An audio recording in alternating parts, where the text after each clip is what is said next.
everyone, and this is Alena Media TV. My name is Janet Agbalanyo, and it is time for our editorial. On today's editorial, we'll be looking into a bit of history of Eritrea and what is happening there. Eritrea has some unhappy claims to their fame over the years. Its war of liberation from neighboring Ethiopia, which began in 1960s and only ended in the 1991, was one of Africa's longest-running conflicts. Then, as a newly independent country, it fought a war with Ethiopia between 1998 and 2000, one of the bloodiest in the continent's history, which only formally ended on July 8th of this year. Eritrea was Africa's largest single source of refugees to Europe from 2014 to 2016. Over the past decades, so many people have felt that Eritrea has been called the world's fastest emptying nation. It has been likened to Cuba and the former East Germany. But in recent years, no title has proven more durable than that of Africa's North Korea. There are plenty of good reasons why Eritrea is not North Korea. It is less repressive and does not have nuclear weapons. Though it has picked fights with its neighboring, it possesses an essential threat to none. Both Eritrea and North Korea have been sanctioned by the UN, but Eritrea is subject to only to an arms embargo, which might be lifted soon.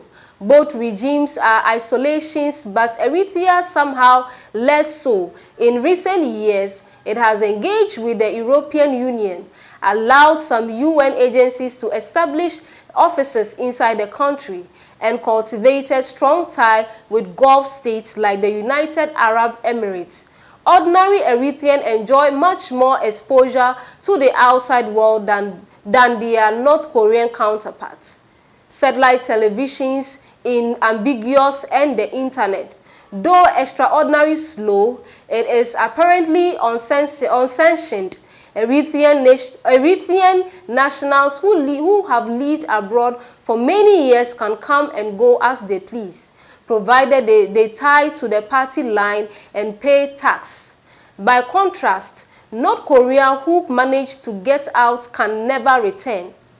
But the East African countries' recent approachment with its South neighbors, Ethiopia, and the Ethiopia embargo, means that its economy now has a chance to grow substantially.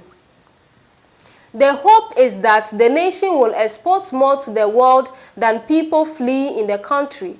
But as an Eritrean continent, to be an authoritarian one-party state with a heavily militant society, substantial hurdles remain.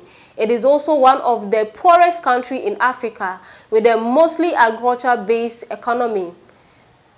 Goods have been flowing across the Eritrean-Ethiopian border since last summer. Germany, an Eritrean expat living in Europe, is part of the country's vast diaspora.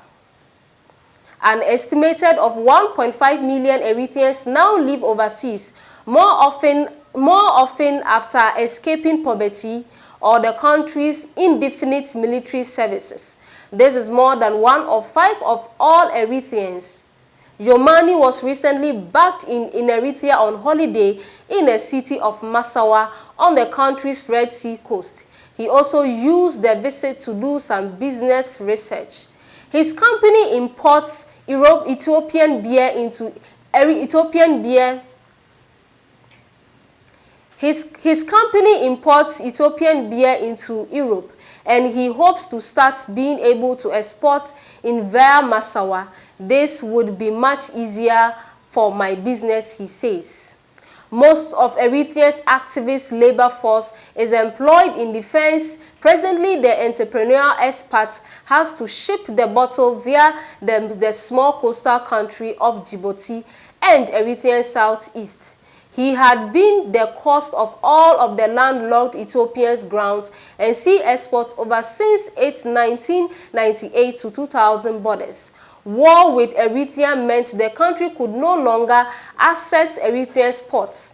It leads to the Cold War-style standoff between the two countries for the next 18 years. But in July 2018, Abiy Ahmed, Ethiopia's new prime minister, signed a historic peace deal with Eritrea's long-standing president Isaias Afwerki, the dictatorship president, and the border between the two countries reopened. This has been Editorial. Can you share your comments, your thoughts on this particular episode? I would like you to subscribe to our channel. We would like to hear from you. Thank you for watching.